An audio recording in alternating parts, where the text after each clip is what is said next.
We're here this morning at David Pipe's famous Pond House stables down in Somerset, and we're going to have a little look around, meet some of the horses and chat to David about his thoughts on the coming National Hunt season. So you've had a really good start to this season with some interesting summer runners and plenty of winners. So what are your thoughts on so far, how that's gone? Yeah, we've had a great start so far, and Judith Wilson's had a lot of runners this summer and a lot of winners. So yeah, always great to get a good start because you don't know what lies ahead in the winter season. So nice to have some winners on the board. Horses seem to be in good form, running well, and we've got to continue now into the winter. So you've got a nice 6-year-old Gericault Roque. What's your plan for him this season? Well, all the long distance chases for him. He did very well last season. Ending up finishing second in the Ultima.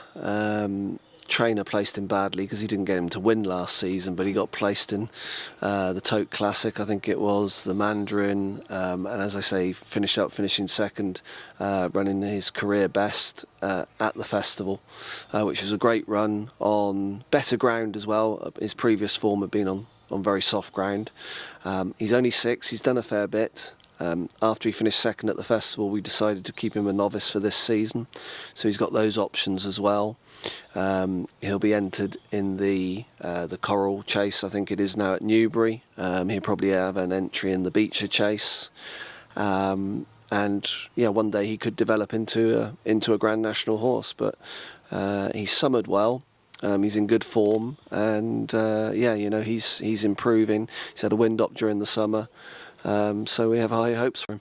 Panic Attack, a lovely mare who's won the listed event at Cheltenham. What can you see happening with her campaign this year? Yeah, she's a nice mare, good jumper. We'll probably go over fences with her this season. There's lots of mares opportunities, which is great. Fine big mare, strong mare, and yeah, she's been running well over 2 miles, and then we stepped her up to 2.5 at Cheltenham. Saw the race out really well, battled really well. That was a good performance, and then went on to be placed at Haydock over 3 miles. Probably a little bit unlucky not to have won that day. She showed she stayed the trip, so that opens up more options to her. Probably wouldn't want the ground too soft, but we'll pick and choose. But she's a very good jumper of hurdles. We haven't scored her over fences yet, but I would imagine she will jump well, and she could be an exciting one for, as I say, those mares races. Do you think she's better than her mark at the moment of 125? Yeah, I think there's still more improvement to come with her. So Remastered, a really smart 9-year-old by Network. Obviously he's a bit of a mudlark. Is that the key to him, the soft ground? Well, we always thought that, and the owners will probably be listening to this interview and will disagree with what I say next. But I mean, one of his best performances was going to be in the Ladbrokes last year when he fell first in the home straight when looking like the winner, and that was on good to soft ground. So yes, he does love the mud. He probably copes with the mud better than other horses, but I you know, after that performance, or possible performance, what was going to happen at Newbury, I wouldn't be worried about going on the better ground. He's had wind issues most of his life. He's had a wind up during the summer. We may well go back to the Coral Chase now at Newbury. He had a hurdle prep run at Aintree first last season, and we're looking to do the same kind of thing with him. It is debatable whether he actually does get the 3 mile 2.5. He might just be a 2.6 3 mile horse, but once again the trainer thinks probably it's more his wind that stops him than the actual trip, but we'll find out. He's a smashing horse. He's been brilliant for his owners, Brigade Racing, Garth and Anne Broome, and whilst he's 9, he doesn't act his age. Ashley Farrant rides him every day, and he's a handful to ride, pleasure to have, and yeah, no, I'm sure there'll be lots more good days with him, and he'd probably win over hurdles again as well. So he's a bit of a yard favourite, is he? A bit of a character at home? Yeah, he's definitely a character. Yeah, he's been here a while now, so yeah, no, he's one of the yard's favourite. Like I say, yeah, you give him a couple of days off, and that's he thinks happy days. He's full of beans again, so you've got to keep on top of him. So Brinkley, relatively lightly raced. What's your plan for him this season?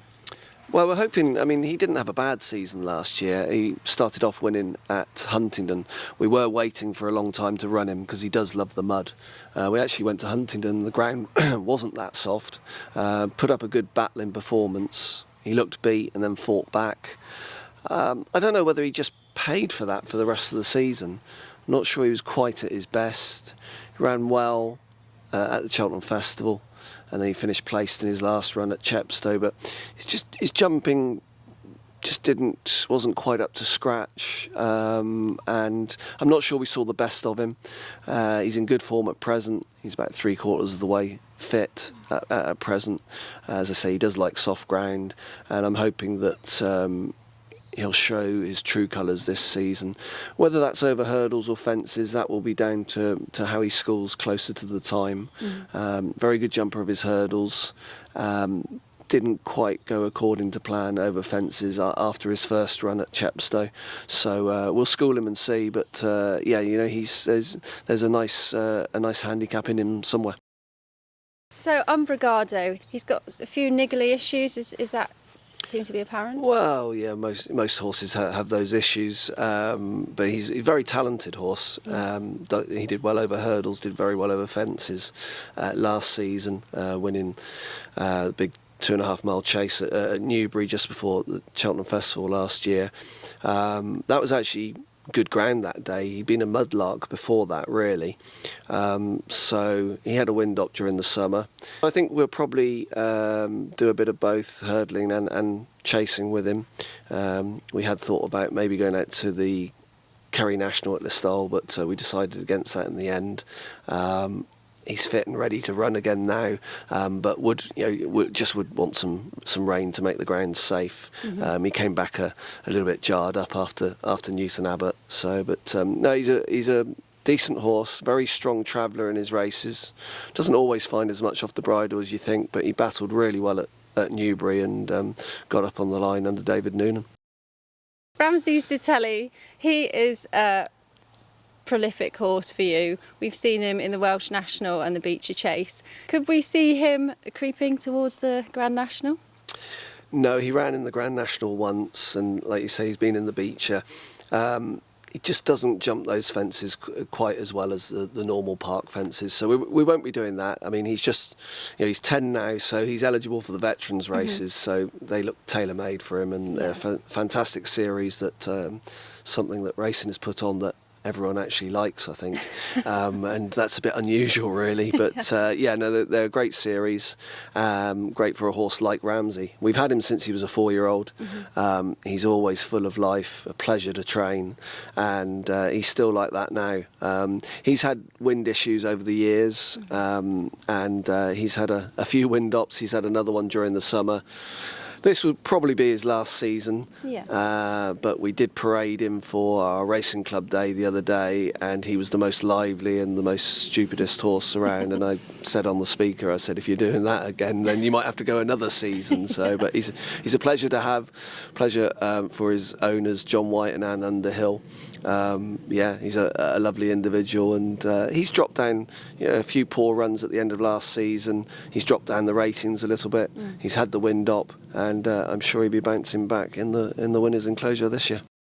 David, do you have any dark horses, as they might say, any secret weapons for us to know about for the coming season? Well, obviously it's an exciting time of the year. All the dreams are still alive, and they're getting fitter, so you find out more about them. We've got some nice novice hurdlers and novice chasers going forward. Maybe one to pick out would be Man at Work. He's by Workforce. He's just run in one Irish point-to-point. Actually fell at the last. Would have been second that day. The winner made a lot of money at the sales. He's a nice big individual who is only 4. He's got some more strengthening up to do, but he goes nicely up the gallops, and you would imagine he'd be a lovely galloper and eventually develop into a lovely chaser. So hopefully staying injury free, he might be one to look forward to. Well, he sounds really, really interesting, so I think I'll put him in my notebook and keep an eye on him this season. Well done.